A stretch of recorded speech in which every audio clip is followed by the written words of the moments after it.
जय हो।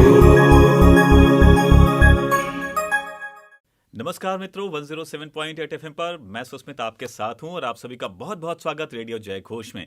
और समय है कार्यक्रम काव्यधारा का, जिसमें हम आपको मिलवाते हैं एक रचनाकार से, एक साहित्यकार से, किसी कवि से। तो आज भी हमारे बीच मौजूद हैं एक जाने माने कवि, जिन्होंने मंचों पर अपनी एक अच्छी खासी पहचान बना रखी है। आइए आपका परिचय कराते हैं कलम के धनी, जी हाँ, कुलदीप कलश से। कुलदीप जी, बहुत बहुत स्वागत है रेडियो जय घोष में। बहुत बहुत धन्यवाद सुष्मित जी। और आपने यहाँ आमंत्रित किया, इसके लिए मैं आप सभी का आभारी हूँ। और आज की आधुनिकता की दौड़ में कलम को स्थान मिल रहा है ऐसे वेब प्लेटफॉर्म पर, इसके लिए आपकी टीम और आप बहुत ही मैं प्रणाम करता हूँ आपको। और इससे पहले मैं कुछ शुरू करूँ, मेरा जैसे आपने जो तारुफ करवाया कलम, तो कलम की जो सामर्थ्य आती है वो वाग्देवी शारदा मैया से आती है। मैं उनकी प्रार्थना करते हुए 4 पंक्तियों से अपना आपने जो परिचय कराया है उसमें अपने आप को जोड़ता हूँ। वाह, बहुत बढ़िया। कि वंदना अम्ब तेरी मैं करता रहूं। वाह, वंदना अम्ब तेरी मैं करता रहूं। मैं सृजन में निरंतर निखरता रहूं। क्या बात है, वाह।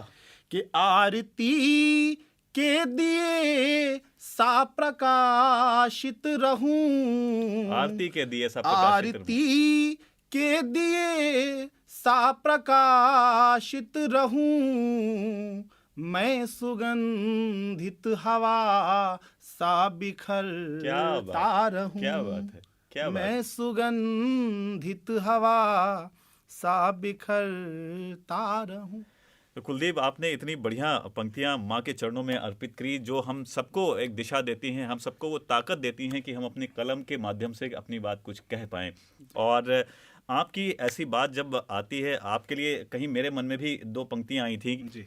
और आप सब तक वो बात पहुंचा रहा हूं कि अपनी बात सभी कहते हैं, अपनी बात सभी कहते हैं, पर जो सबकी बात कहे। अपनी बात सभी कहते हैं पर जो सबकी बात कहे।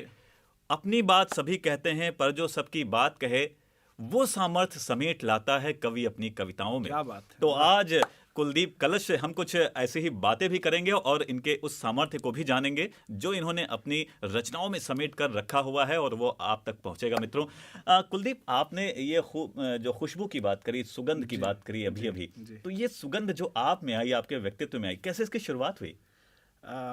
चूँकि होता क्या है कि गोपाल दास नीरज जी ने कहा था कवियों के संदर्भ में कि आत्मा के सौंदर्य का शब्द रूप है काव्य, मानव होना भाग्य है, कवि होना सौभाग्य। क्या बात। और मैं परम सौभाग्यशाली हूँ कि ये जो कविता का पुट है ये मुझे पैतृक मिला। मेरे पिता श्री कमल किशोर भावुक को मैंने जब से होश संभाला उनको लिखते पढ़ते देखा जी। तो गीत छंद ये मेरे आसपास हमेशा से रहे। और मैं कह सकता हूँ कि मैं इसी सौभाग्य के कारण थोड़ा बहुत माँ शारदा की कृपा मुझ पर भी रही, जो मैं भी कुछ जोड़ तोड़ लेता हूँ। बिल्कुल। और भावुक जी को तो हम लोगों ने बहुत छोटे से देखा है और उनकी रचनाएं बिल्कुल सीधे मन में उतरती हैं। इतना ओरिजिनल, इतना मौलिक लेखन है उनका। और हिंदी, सबसे बड़ी बात है, हिंदी में इतनी मजबूत पकड़, और हिंदी में गजलें लिखना, हिंदी में गीत लिखना, हिंदी में छंद लिखना। ये भावुक जी की अभिनव प्रयोग मैं कहूँगा कि जैसे गज़ल में गज़लियत को जिंदा रखते हुए और हिंदी में कह देना बात, ये भावुक जी ही शायद मुझे लगता है जितना मैं समझ पाता हूँ वो कर सकते हैं। और उन्हीं को देख देख कर मुझे भी प्रेरणा मिली, जिसकी वजह से मैंने कभी भाषा में और भाव में कोई समझौता अपनी कविताओं में कभी नहीं किया।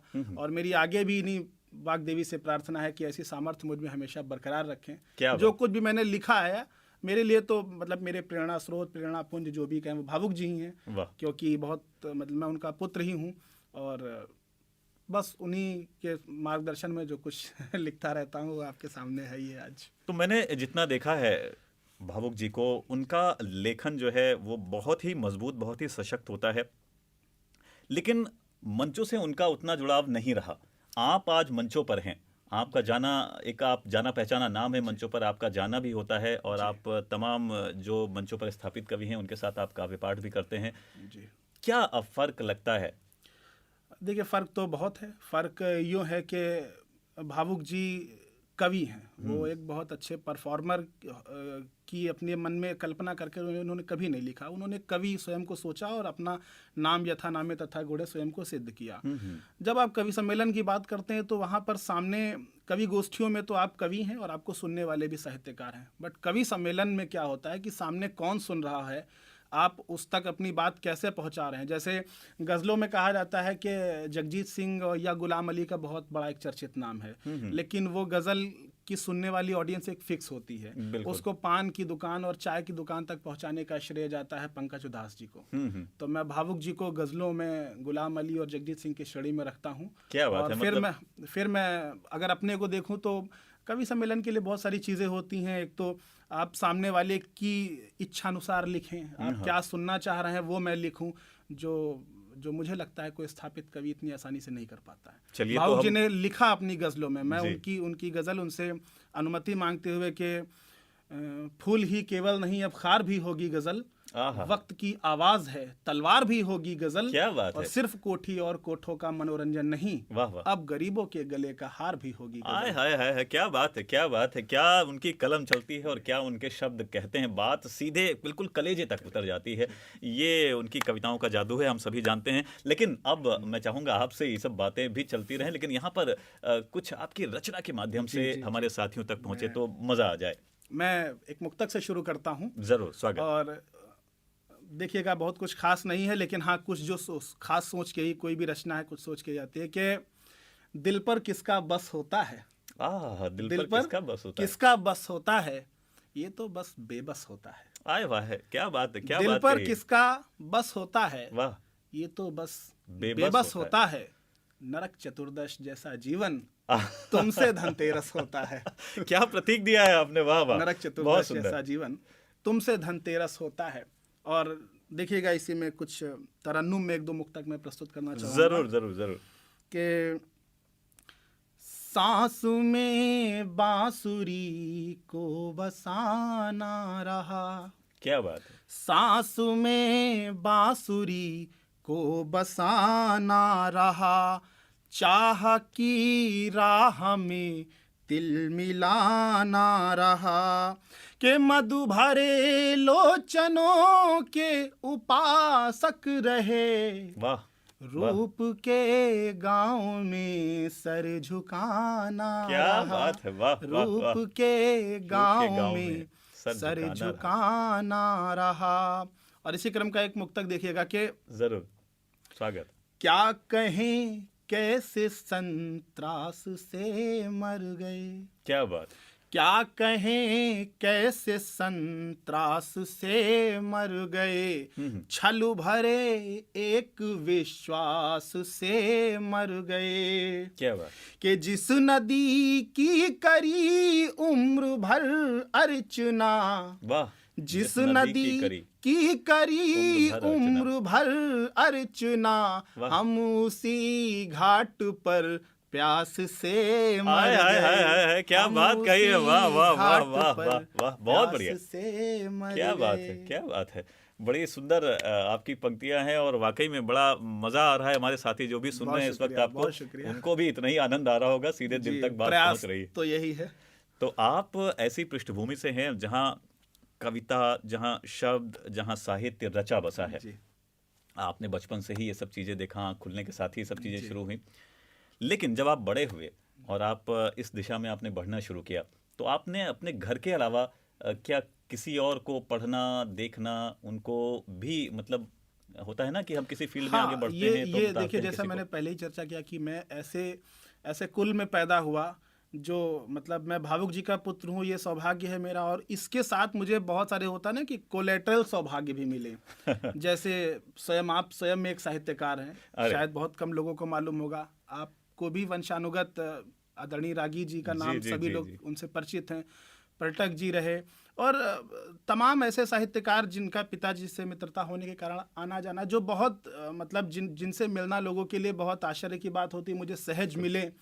तो डॉक्टर शिव उमंबर, मेरा गोपाल दास नीरज जी से भी मुझे सानिध्य उनका मिलने का सौभाग्य प्राप्त हुआ। और बहुत से ऐसे रचनाकार हैं जिनका मतलब मैं नाम लूँ तो शायद कुछ छूट जाएंगे और उनके साथ अन्याय हो जाएगा। बिल्कुल। तो ऐसा तो रहता ही है कि जब आप जिस दिशा में चलते हैं तो वहाँ के जो मील के पत्थर हैं उन पर तो आपको उनसे प्रेरणा लेना ही पड़ेगा। क्या बात है, बिल्कुल सही कहा आपने कि हमें जो ऐसे मील के पत्थर हैं उन पर अपनी नज़र रखनी होगी, उनसे सीखना होगा, उनसे प्रेरित होना होगा, तभी हमें सही दिशा मिलेगी, बिल्कुल। तभी हमारी जो राह है उस पर मजबूती आएगी। एक कविता यहाँ पर और हो जाए, उसके हाँ, बाद हम मैं बातों बिल्कुल को, क्योंकि मैं सब्जेक्ट से अलग हटकर मुझे एक छंद याद आ रहा है। वाह, जरूर। और छंद की भूमिका में, चूंकि जैसा अभी हम लोगों ने जब मील का पत्थर की चर्चा हुई या तमाम बड़े नामों की चर्चा हुई, मैं जहाँ पर हूँ यहाँ पर मैं देखता हूँ, मैं अपने को खुद से उस रोग से बचाने का प्रयास करता हूँ।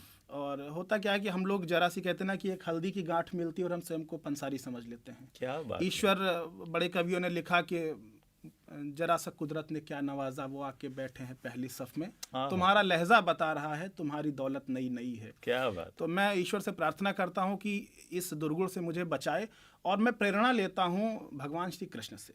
एक छंद रखता हूँ, और देखिएगा कि कृष्ण को एक तरफ रखें और दूसरी तरफ आप रखें कि कृष्ण से हमें सीखना क्या चाहिए। सीखना क्या है, मतलब जितने हमारे ईश्वर के अवतार हुए हैं भगवान के, उसमें कृष्ण को ही सर्वश्रेष्ठ और संपूर्ण अवतार कहा गया। तो उन्होंने क्या सिखाया, क्या उनसे हमें देखना चाहिए। एक छंद है, बिना इससे ज्यादा भूमिका नहीं, पंक्तियां स्वयं भूमिका होंगी। वाह, जरूर। कि सर्वशक्तिमान हो के धैर्य धरने की सीख, सर्वशक्तिमान हो के धैर्य धरने की सीख, सौए अपमान पे ही शीश काटते हैं कृष्ण। क्या बात, वाह। एक बार जब महाभारत का युद्ध हो गया तो पांडवों में बड़ा वो था कि भाई मैंने इतने लोगों का वध किया, मैंने इतना किया, तो सब अपनी अपनी हाँक रहे थे। ये हुआ कि भाई चलो भगवान श्री कृष्ण से पूछते हैं कौन बहुत बड़ा बलशाली था। तो कृष्ण उन्हें लेके जाते हैं, कहते हैं कि मैं उस चश्मदीद के पास आपको लेके चलता हूँ जिसने पूरे महाभारत को देखा है। और वो लेके जाते हैं उनको बर्बरी के उस कटे हुए सर के पास, जिसको वरदान प्राप्त था कि जब तक महाभारत का युद्ध होगा तब तक मैं जीवित रहूंगा। और बर्बरी बताता है कि मैंने सिर्फ एक सुदर्शन चक्र देखा है जो इधर भी संहार कर रहा था, जो उधर भी संहार कर रहा था, बाकी तो कृष्ण जी का है कि सर्वशक्तिमान हो के धैर्य धरने की सीख, सौए अपमान पे ही शीश काटते हैं कृष्ण। करु में सुदर्शन सा शौर्य धारते हैं, किंतु जगत में मुरली की तान बांटते हैं कृष्ण। क्या बात। सर्वशक्तिमान हो के धैर्य धरने की सीख, सौए अपमान पे ही शीश काटते हैं कृष्ण। और करु में सुदर्शन सा शौर्य धारते हैं, किंतु जगत में मुरली की तान बांटते हैं कृष्ण। और द्वारिका सा वैभव भी मित्र के समक्ष तुच्छ। द्वारिकाधीश का मित्र था सुदामा, दीनहीन सुदामा, कि द्वारिका सा वैभव भी मित्र के समक्ष तुच्छ, दीनहीन बंधु के भी कष्ट काटते हैं कृष्ण। दीनहीन बंधु के भी कष्ट काटते हैं कृष्ण। और काल सम कालिया के फन पे जो नाचते हैं, मृत्यु से भी जीतने का ज्ञान बांटते हैं कृष्ण। मृत्यु से भी जीतने का ज्ञान बांटते हैं कृष्ण। तो ये ज्ञान देखिए, हमारे जो साथी सुन रहे हैं वो उनको वाकई में मजा आ रहा है और वो उनको बड़ी खुशी हो रही है। आप ही लोग प्रेरणा है, आप ही लोग प्रेरणा है। आप जब पसंद करते हैं तो कुछ अच्छा कहने की हिम्मत हम लोग कर पाते हैं। आप लोगों को बहुत प्रणाम। तो ये जो सरसता है, ये सहजता है, ये यूं ही नहीं आती। जब आप कुछ करते हैं और आप उस स्तर पर पहुंचते हैं जहां पर कहा जाता है कि आप साधना कर रहे हैं, आप इतना उसमें आगे अपने आप को रमा रहे हैं कि आप बहुत विनम्र हो जाते हैं, तब ये कला, कोई भी कला हो, तब वो कला आपको थोड़ा सा कुछ स्तर तक पहुंचती है। आपने बहुत से लोगों के साथ पढ़ा है, कोई ऐसा यादगार मंच आपका रहा हो जहाँ पे लगा हो अरे वाह, ये तो बड़ी एक आज अलग चीज हुई है? यादगार मंच रहा मुझे, मेरा प्रयास, चूंकि मैं श्रृंगार भी लिखता हूँ, कभी कभी हास्य भी लिखता हूँ, मंचों की आवश्यकता के अनुसार ओज व्यंग तमाम चलता है, लेकिन जो मेरे अंदर जो मूल है वो है कि मेरा मतलब अगर कुछ भी आप सृजन कर रहे हैं, कुछ भी आप काम कर रहे हैं। किसी बड़े व्यक्ति ने कहा था कि भारत जो है कोई मतलब किसी आप संसद भवन को भारत कह लें या किसी रेलवे स्टेशन को आप भारत कह लें, ये भारत नहीं है। अगर आज यहाँ आदरणीय सुस्मित जी और कुलदीप यहाँ बैठे हुए हैं और 125 करोड़ की जनसंख्या है, तो 1/125 करोड़ हिंदुस्तान आप स्वयं में बैठे हुए हैं। बिल्कुल। आप अपना दायित्व अच्छे से निभाते हैं तो आप हिंदुस्तान का मान बढ़ा रहे हैं, और मैं अपना निभा रहा हूँ। तो 26 जुलाई जो कारगिल विजय दिवस के रूप में मनाया जाता है, मेरा पहले कोरोना के पहले तक प्रयास रहा कि उसकी स्मृति में एक शाम शहीदों के नाम करके, तो मैंने आयोजन किया। संभवतः ये 2016-17 की बात है, और जुलाई का मौसम होता है, इंद्रदेव रुष्ट हो गए और पूरी जो व्यवस्था थी वो, मतलब मुझे लगा कि अब तो शायद 10 कवियों का आमंत्रित किया है तो 4 ही 5 आ पाएंगे, और ऑडियंस तो क्या ही आएगी। लेकिन वहाँ एक बहुत ही सुखद आश्चर्य हुआ, और मतलब कहते हैं कि वो दृश्य देखकर मेरे रोए खड़े हो गए। और होता है कि आपके अंदर एक, जैसे किसी ने लोहा डाल दिया हो, इतनी ऊर्जा आपको मिल गई हो। और देखा कि पानी बरस रहा है। एक हम लोगों ने एक शेड में व्यवस्था करी, सारे कवि आए, और जितनी अपेक्षा थी हमें उससे ज्यादा ऑडियंस वहां आई। हम लोगों ने 100-150 का मतलब जो ऑडिटोरियम था वो किया था, और वहां पर ये हुआ कि अव्यवस्था हो गई, लोग खड़े रहे, और क्या शानदार काव्य पाठ हुआ था।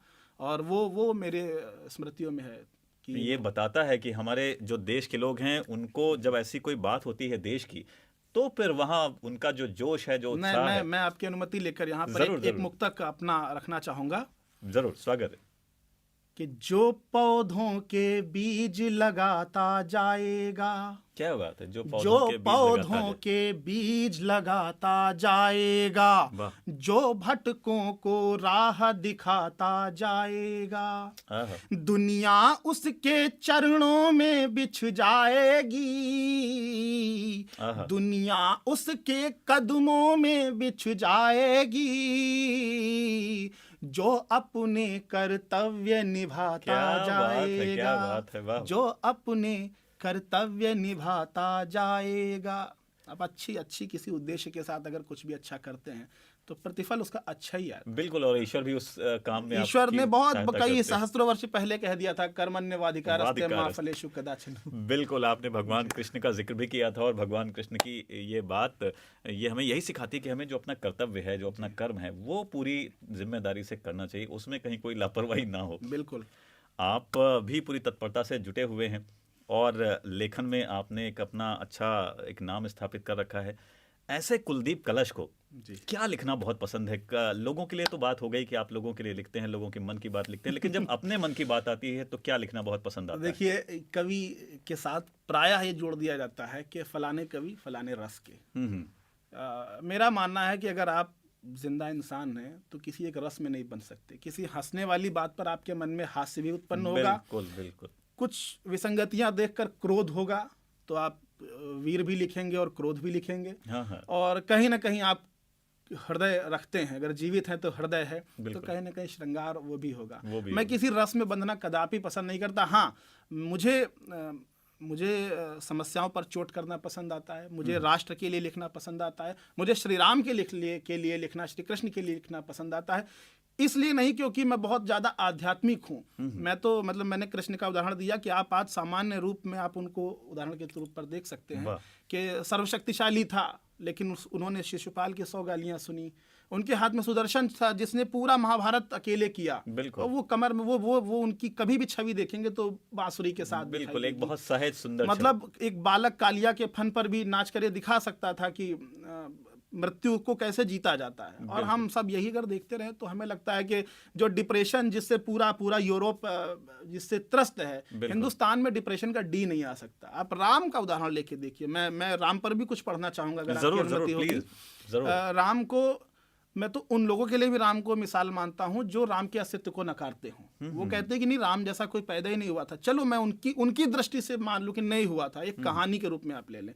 हम पढ़ते हैं ना कि अब्दुल हमीद, वो वीर बालक हमीद जो चिमटा लाया था, हमने डॉक्टर चड्ढा के बारे में पढ़ा ना, ये सब सही में नहीं थे, प्रेरणा तो लेते हैं ना हम तो उससे, होरी से और धनिया से।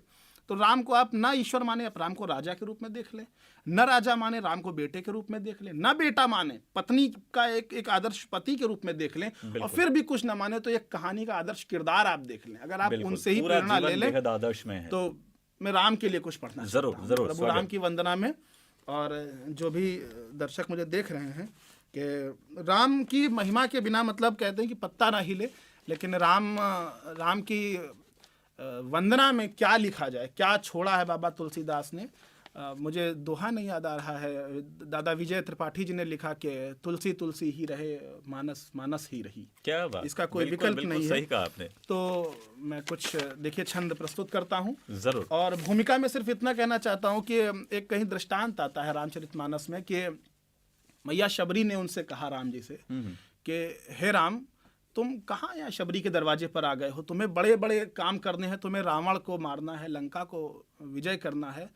तो राम हंसते हैं, राम हंसते हैं, कहते हैं कि मैया तुम्हें लगता है कि राम रावण को मारने यहाँ तक आया हुआ है? मैं अपने सबसे छोटे भाई शत्रुघ्न से कहता तो पैर से अगर धनुष बाण चलाता तो लंका का आता पता न लगता। क्या बात। मैं यहाँ क्यों आया हूँ ये जान ले मैया।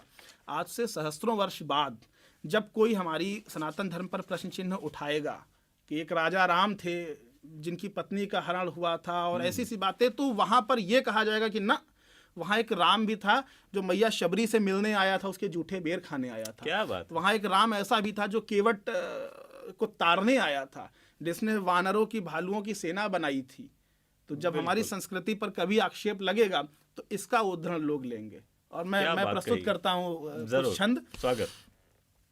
कि पग पग पर पगे जहां मानवीय मूल्य, ऐसे सुचि सत्य स्वाभिमान की कथा है ये। क्या बात। मैं कथा मान के चल रहा हूँ, आप ना माने ये कहीं कोई रहा होगा। मानने वाले के लिए कहते हैं ना कि ताला लटका है तो वो शरीफों के लिए है, चोर के लिए ताले का कोई मतलब नहीं है। बिल्कुल। तो जो समझते हैं उनके लिए ठीक, जो नहीं है समझते हैं मैं उनके लिए भी लिखता हूँ कि पग पग पर पगे जहां मानवीय मूल्य, ऐसे सुचि सत्य स्वाभिमान की कथा है ये। और छोटी सी गिलहरी को गोद में उठाए प्रभु, दुलराते करुणा निधान की कथा है ये।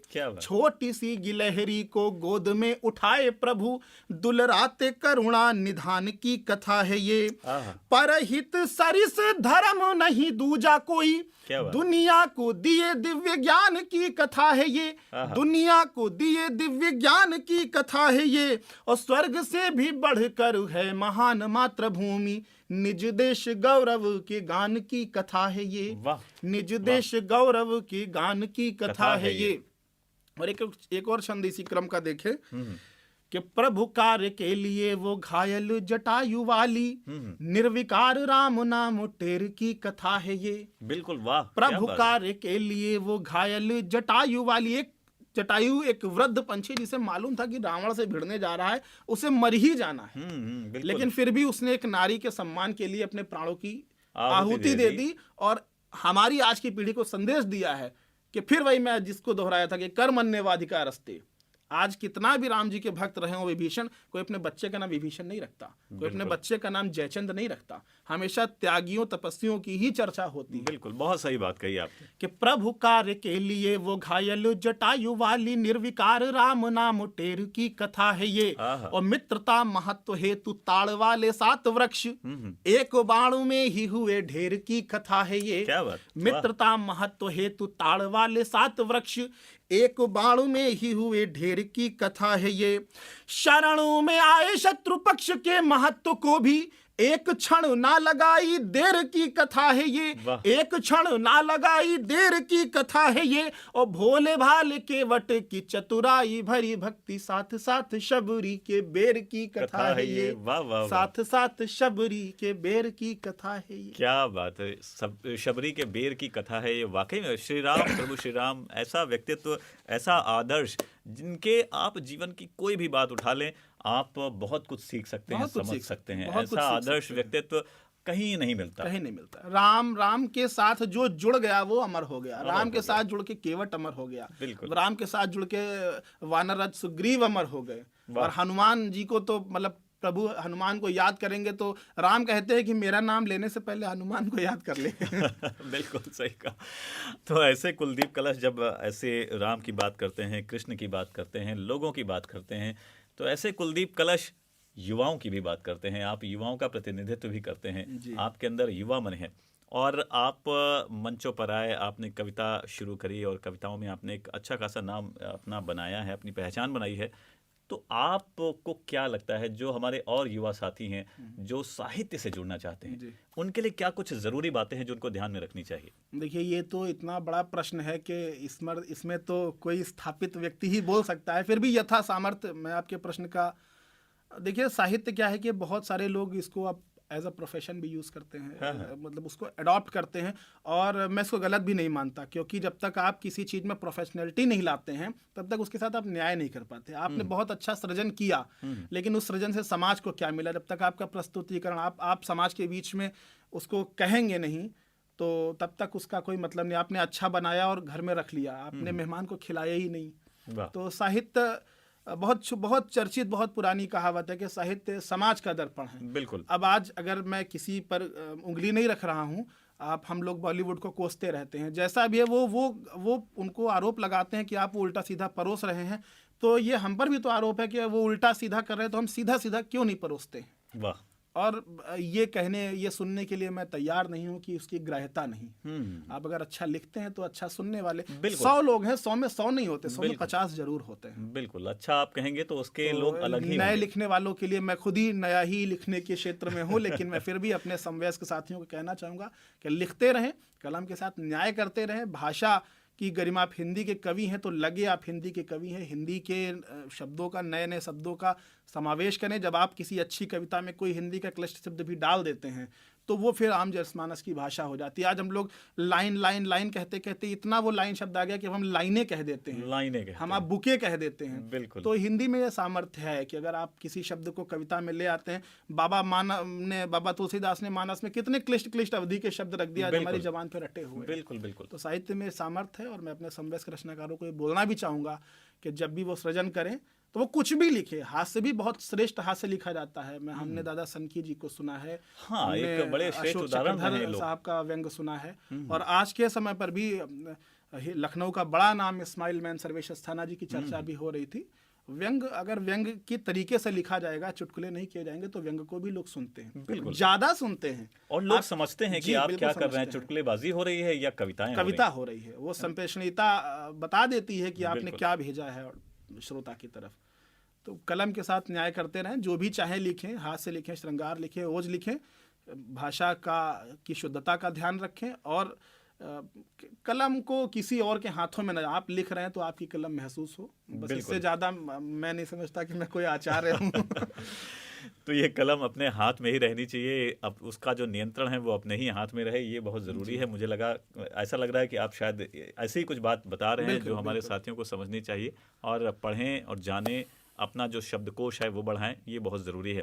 कुलदीप जी, आपके साथ बड़ा मज़ा आया बातचीत करके, लेकिन समय का इशारा अब यहाँ पर यह है कि हम अपने कार्यक्रम को यहीं पर विराम दें। मुझे भी बहुत आनंद आया, मुझे पता ही नहीं लगा कि कब समय निकल गया चर्चाओं में। मुझे ये भी नहीं लग रहा था मैं किसी कार्यक्रम बैठा, मुझे लग रहा था मैं किसी प्रबुद्ध गोष्ठी में बैठा हूँ, और बहुत बहुत प्रासंगिक चर्चा हो रही है। क्या बात है, बहुत प्रणाम आपको इसके लिए। तो हम चलते चलते चाहेंगे कि आप अपनी 4 पंक्तियां कुछ रखते हुए और इस बात को यहाँ पर विराम दें। मैं, चूंकि बहुत गंभीर बातें हुई हैं, और मैं चाहता हूँ कि मैंने जहाँ से शुरू किया था वहीं पर लाकर अपनी बात, क्योंकि कुछ भी आप कहें, हम तो ओज भी वो लिखते हैं कि जहाँ पर हम सर्वे भवन्तु सुखिनः की कामना करते हैं। बिल्कुल। तो हमने प्रेम से बात शुरू करी थी, प्रेम पर ही बात खत्म कर रहा हूँ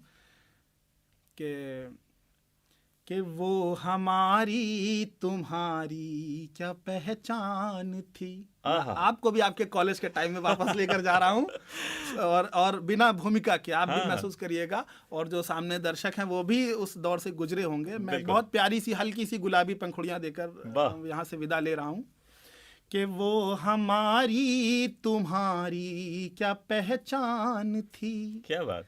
मैं भी था बेखबर, तुम भी अनजान थी। वाह वाह। मैं भी था बेखबर, तुम भी अनजान थी। कि एक उलझी पहेली थी ये जिंदगी, एक उलझी पहेली थी ये जिंदगी, तुम मेरी जिंदगी का समाधान थी। क्या बात कही है, क्या बात कही, वाह वाह वाह वाह, का समाधान थी, तुम मेरी जिंदगी का समाधान थी। तो मित्रों, ये कवि होता है जो आपको अपनी कविताओं के माध्यम से देता है समाधान, और ये समाधान आपको ऐसा ही मिलता रहेगा कार्यक्रम काव्यधारा में। मैं सुस्मित आपके साथ लगातार ऐसे ही मिलता रहूंगा, जुड़ता रहूंगा। फिलहाल हम यहाँ पर कुलदीप कलश को बहुत बहुत धन्यवाद देते हैं कि आप हमारे साथ जुड़े और आपने अपना हमें समय दिया। ऐसे ही जुड़ाव बनाए रखिएगा। मैं बहुत आभारी हूँ 107.8 FM का, जय घोष का, और सुष्मित जी आपका, आपकी पूरी टीम का। ये उदाहरण है कि आज भी एक अच्छे कार्यक्रम, अच्छा कंटेंट, बहुत ही सराहा जाता है। बिल्कुल। और आपकी जितना क्रेज़ है इस आधुनिकता के दौर में, बाजारवाद के दौर में, ये आप लोगों की आत्मीयता और आप लोगों के भागीरथी प्रयास का परिणाम है। बहुत बहुत धन्यवाद पूरी टीम को। तो मित्रों, ये प्यार, ये सहयोग और ये जो बात इन्होंने कही ना कुलदीप कलश ने कि नहीं, हर लोग हैं जो अच्छा सुनते हैं और अच्छा चाहते हैं, तो हम अच्छा आप तक ऐसे ही पहुंचाते रहेंगे। आप अपना स्नेह, अपना प्यार बिल्कुल भी कम मत करिएगा, हमसे ऐसे ही जुड़े रहिए। फिलहाल सुस्मित को दीजिए अनुमति, आप जुड़े रहिए आपके अपने 107.8 FM रेडियो जय घोष के साथ। नमस्कार। जय घोष।